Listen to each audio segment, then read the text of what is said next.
sobrang latina. Diyos ko po! Okay na to.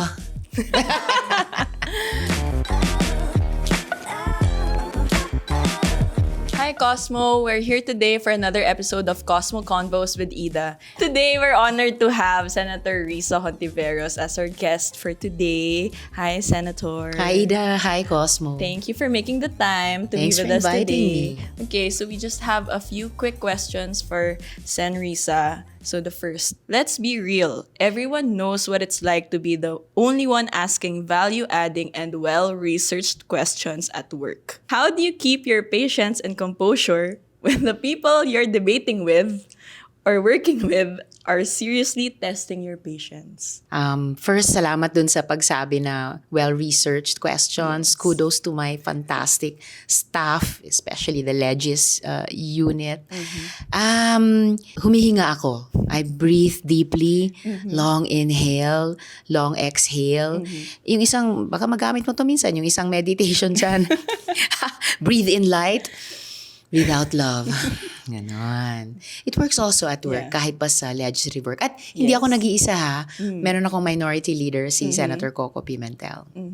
And, you really practice that while you're doing your line of questioning? Literally, like nung ang nakaupo sa harap ko and really trying the patience of the Senate was a certain former president. Oh, okay.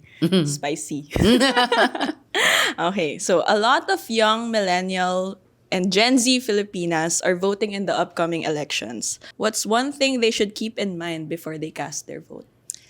I hope that our young kabaro, including the first-time voters, will really make it count.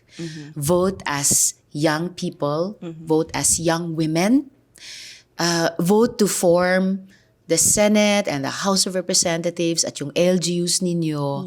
That will bring our country forward, including to the next general elections in 2028. We're really counting on you sa dami ninyo and sa quality ng choices of leaders that we are really hoping for from you. Yeah, and as you mentioned earlier, yung well-researched nga, parang do Yes. your research. Yes, yung track record ng mga kandidato at partido, yung agenda na sinasabi nilang gusto nilang dalihin either sa Kongreso or sa LGU. Okay, so since Cosmo's audience is mostly Gen Z and young millennial Filipinas, we have to ask, what's your favorite TikTok trend or Gen Z slang?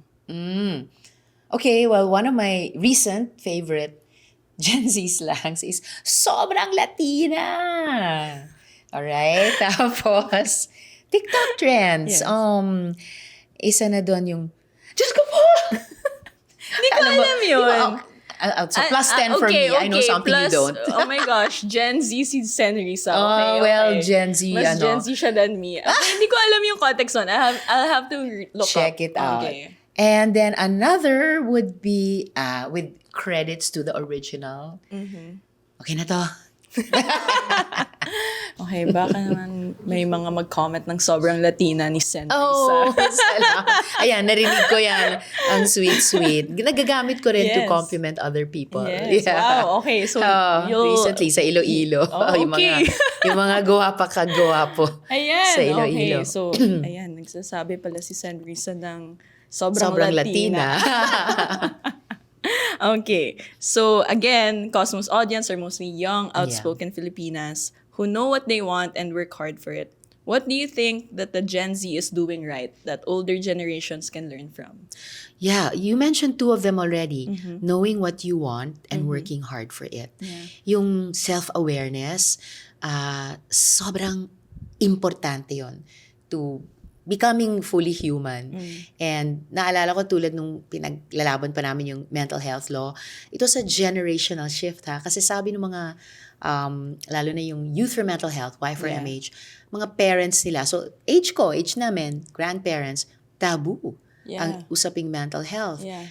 People were in the dark, people were alone in silence. But a big part of mental health is knowing oneself. So napaka-importante that you younger people put importance on knowing oneself and you really try to practice it. Tapos, working hard. Yan, yung generation ko at generation lalo ng mga magulang ko who survived World War II and grew after that, sobrang nirerespeto namin yon na as you young people learn more and more, even how to have a hard time, pero magpupursige pa rin kayo. And then, yung mga achievements nyo through that, I think become all the more, not just respectable sa mga others tulad namin, pero mas precious sa inyo rin. Yeah, kasi the younger generation, parang they're more on like hustles, like side hustles na. So, super sipag ang kailangan mo para gawin yon at disiplina. Yes. Yeah. Okay. So, let's flip it naman. What's something that, from your own experience, that you think could be valuable for the younger generation? Oh, a lot din. Tulad nung yung experiences ng mga magulang ko, generation nila, after I got over the teen years of resisting them, nakita ko ang daming mahalaga rin pala. So from my generation naman, dun sa generation ng mga anak ko, generation nyo, siguro learning more about that work-life balance. Kasi parang generation ko who really also struggled and started to figure it out in our own personal and family and work lives. Ano pa ba? Sa generation din namin, and those a little older, napansin ko na marami who had, maybe dahil nung naging aktivista din sila at sobrang bumabad sa pagiging aktivista, some of them at one time or another questioned their faith. Pero nung tumatanda na sila, and I witnessed this as a younger friend and colleague of theirs, nag-rediscovery sila ulit. Anong kanilang, kung hindi man relihiyon, their faith in a very spiritual, essential way. And nakakatuwa kasi nag-reconnect sila in some way with God, ano man ang pangalan nila sa Kanya, or the universe. So, happy yun. I think it's bringing them a lot of peace in their older years. And then the last question. If you had all the budget in the world to write a book, what would it be about? Oh, wow. Ganda naman nun. If I had all the budget in the world to write a book, and probably it would still be about the story of women in the Philippines. Wow, okay. Yeah, and at dahil kung ganun, hindi tungkol sa iisang babae lang. As many women as possible. In a genre I really enjoyed, for example, itong kay Evangeline Evaristo. She's an African British writer na ang ganda ng style niya. Her book is supposed to be a novel, but sinulat niya parang in poetry form, if you can imagine. If you can get your hands on it, check it out.